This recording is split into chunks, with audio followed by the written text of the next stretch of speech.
Chris Rhodes is co-founder of FLAVNT Streetwear, a business owned with his twin sister Courtney. When Chris isn't helping handprint garments at FLAVNT, he spends his time inspiring people to live their best life and has a unique eye for fashion. You want to take responsibility for your life. I got me here, I can get me out of this.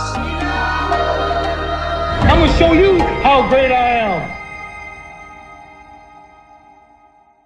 What's going on, everybody? I'm so excited to introduce to you Chris Rhodes. He is half of FLAVNT Streetwear, and I wanted to bring him on because we're talking a lot about trans businesses, and we're here at the Philly Transgender Wellness Conference, and we actually were just talking, we met here about four years ago. Yeah, awesome. So I was here with 0.5cc, I didn't have Point of Pride yet, and did you come as just a viewer? I came with my friends from Brothers. I had a duffel bag of like, I don't know, 30 FLAVNT shirts, and I was just like peddling my wares in the hallway. Yeah, you gotta start somewhere, you know what I mean? Yeah. And so I brought Chris on because I feel like, you know, trans businesses are up and coming. You started a business, FLAVNT is growing. I'm always seeing people posting. I'm always seeing, like, you know, your guys' stuff is getting better and better as it goes too, more aesthetic, more unique. I love all, like, you know, you've got the Gender Roles Are Dead shirt that I always see people wearing, the Pretty Boy tee that I even have. So I love all your styles and everything like that. And what made you start a business? What made you go into clothing? What inspired you? Why you and Courtney went on together instead of separating? Like, we talked to Stealth Bros and they partnered together instead of just doing their own thing. So yeah, I would just love to hear the story of FLAVNT and just how it got started. Well, FLAVNT is like 4 years old. 4.5 years old. We started it because we both, me and Courtney and my twin sister, are graphic designers. We studied graphic design in school. And I actually made a shirt that said Pretty Boy for Austin Pride in 2013. And I probably had like 80 people come up to me and ask me where I got this shirt. And they were like trans guys and lesbians and gay guys and like all across the spectrum. And I was like, whoa, other people identify as like a pretty boy besides me, and I was like, should we sell this shirt? And Courtney was like, well, we know how to print shirts and we know how to design things.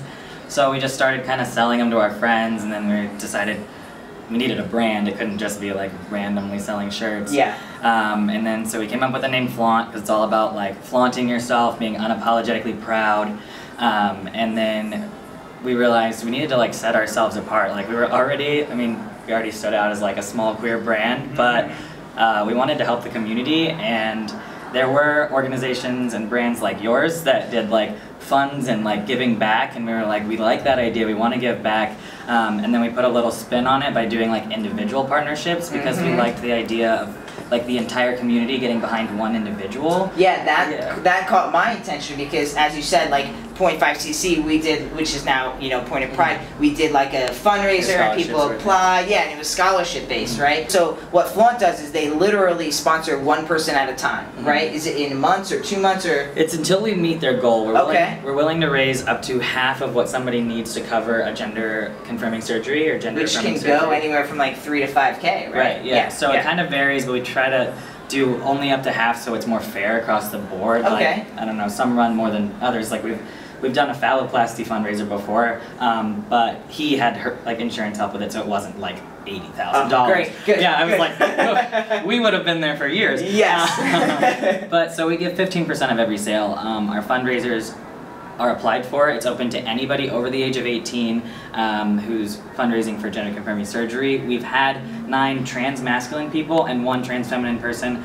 That just kind of is because I have more trans masculine people that follow me. That's our demographic that just like happens to be on the page. I relate to that. Point of Pride is suffering from the same thing. Everyone's like, oh, that's for trans masculine people. I'm like, no, like we have 3 programs for trans femme people. So like I totally get what you're saying. It's hard to reach them when it's not necessarily like the people that are already on your pages. Totally. Yes. Yeah, so it's open to anybody, and it's just like an application. What are you trying to fundraise for? What are you doing besides this to like try to save money? Like, where are you going? Do you have a surgery date, consult date, and then like some fun stuff so we can like get to know people's personalities and try to find a good fit. One cool thing that Chris did is instead of raising for your own top surgery first, you actually raised for other people. Yeah, I was our 5th or 6th partner, I think. Why? I mean, like I started my clothing because I needed funds for my own surgery. Yeah. Why other people's and not yours? Well, partially because I knew I wanted to be at least a year on testosterone before I got surgery, so just timing of that, FLAVNT was already alive and like moving and kicking. Yeah, pumping. So yeah, I actually wasn't even on testosterone when we started the fundraisers. So I knew I was trans, I was out to my now fiance and my friends and stuff, but I wasn't even in the process. So if it was like, and now I'm fundraising for me, like other people were already there, I wanted to give back. Courtney's like the biggest ally to me, and like everyone in her life is like some sort of LGBT, but like so many trans guys are now like all her brothers, you know? And so yeah, we just wanted to give back that way. And so it just happened timing wise. It's not like I'm like trying to put myself off and seem like such a good person. It just happened that way. And then by the time we fundraised for me, it was just the right timing. To give a hand out before you take a hand in, I mean, not a lot of people do that. You know what I mean? Most people are like, well, I need 4 hands in before I'm giving even 1 out.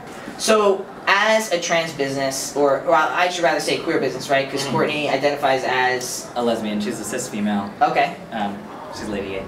Okay, awesome, awesome. So what's one thing as a queer business that you feel comfortable? I can say queer business, right? Yeah. That's how you identify? Yeah, we're as a queer business? Yeah, okay. I identify as queer, we say we're a queer business. Not Awesome. everyone's under that umbrella. It's fine. Not gonna push it on people. Totally. We own that. Okay, gotcha. Yeah. So as a queer business, what's one thing that you personally feel like you struggle with being a queer business as opposed to just being a general, any other person on the street selling shirts? I mean, well, it is very niche, so like, we have a smaller population of like LGBT people compared to like the broader population. There's a lot of people who think we charge too much for our shirts, that sort of stuff, when I see that side, but I also think it's really important to support queer and like queer-owned businesses so that queer people can make a living. Yes, yes, yes, because like, you can go to Walmart and you can buy a shirt for $8.99, but that's just going to another big box, probably some white dude sitting in a chair who could give 2 flying f***s out of you. You know, you pay maybe $20, $25 for a t-shirt that's handmade by queer people, queer artists, you know what I mean? That the money is going back to help other people in the community and also to support you guys and your growth as human beings, you know what I mean? So I think that's awesome. I'm really trying to push that message. And, you know, one last thing I want to touch on is like, your style. I love your style. Like, I follow this guy on Instagram. He's got a really good style. Your style, how you dress, is slightly different from the designs that you make. Because your designs have like skulls or roses. I see a lot of that. You know what I mean? Like, so where do you get inspiration for the clothing that you actually make? Yeah, I dress like way more preppy than like our like more like graphic, graphic tees and stuff. So I didn't want to say preppy because I dress preppy. Okay, yeah, okay. I know. You said it, not me. Yeah. Short shorts, open, but yeah. Totally. But a lot of the influence for a lot of our shirts is like tattoo designs and stuff. Me and Courtney are both pretty tattooed, so we like tattoo art. And no, I can see that. I can actually see that now that like I'm thinking of some of your designs. You know what I mean? Yeah. No, totally. And like we try to do stuff that's like pretty fun, and also not always like super overtly in your face queer. Like gender roles are dead. Super like resonates with the queer community, but also like, you don't feel afraid to wear it and maybe get clocked as a trans person. Sometimes that would be scary. Like, nothing wrong with a shirt that says like cheers queers. Right. Nothing wrong with that. Right, but some people might not necessarily want to wear a shirt that says like, hi, I'm a trans person because like, I want to wear this to work or something. So we do have some shirts like that, but then we also try to be more accessible. And also, most people think of us as like a trans brand, but like half of our brand is Courtney, who's a lesbian. And so like we're really here for a lot of the community. We just tend to sell a lot to trans people, especially trans men. So. Yeah, totally. So before we go, what's advice you would give to somebody who's trans or queer identified that wants to start their own, maybe not clothing, but just their own, you know, company, their own product, their own, they're an entrepreneur and they want to get in the business and they want to help promote the trans community, like, you know, through your program.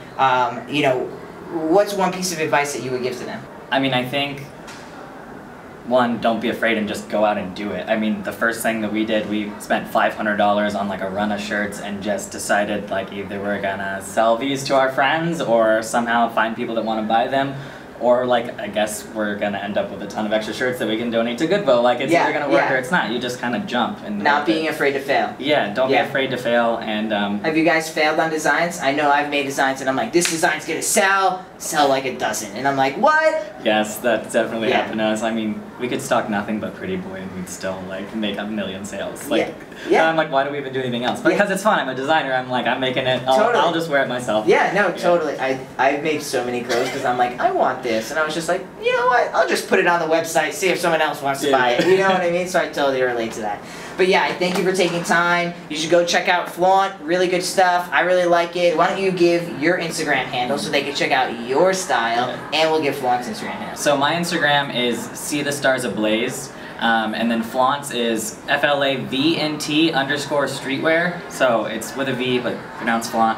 And then FLAVNT's at just FLAVNT.com. Awesome. And of course, everything will be in the description box below. You should go check out Chris, everything he does with his twin Courtney. Really good stuff. I hope that you guys keep progressing. I hope that, you know, the company keeps growing and growing and growing. You help support more and more trans people. I mean, that's what I'm all about. That's what this platform is about. And I'm just happy to try to put you on to the best I can to everyone that watches me. Go check these people out. Good. Thanks for having me. Of course. Thanks for having me.